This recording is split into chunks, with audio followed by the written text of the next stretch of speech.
বাংলাদেশের মানুষের সমর্থনে বাংলাদেশ জাতীয়তাবাদী দল আগামী দিনে সরকার গঠনে সক্ষম হলে এই শহীদ পরিবার যারা আছেন, জুলাই যোদ্ধা যারা আছেন, জুলাই আন্দোলনের যারা শহীদ পরিবার বা যোদ্ধা আছেন, তাদের যে কষ্টের কথাগুলো যে কয়জন ব্যক্তি, যে কয়জন মানুষ তুলে ধরেছেন কষ্টের কথাগুলো, এই কষ্টগুলোকে যাতে আমরা কিছুটা হলেও সমাধান করতে পারি।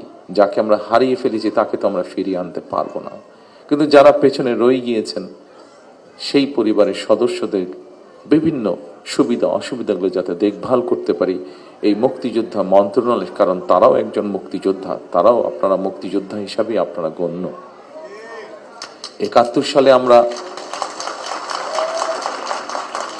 সালে এই দেশের মানুষ, মুক্তিযোদ্ধারা এই দেশের স্বাধীনতা অর্জনের জন্য জীবন দিয়েছিলেন। এই দেশের স্বাধীনতা অর্জনের জন্য যোদ্ধারা ত্যাগ স্বীকার করেছিলেন।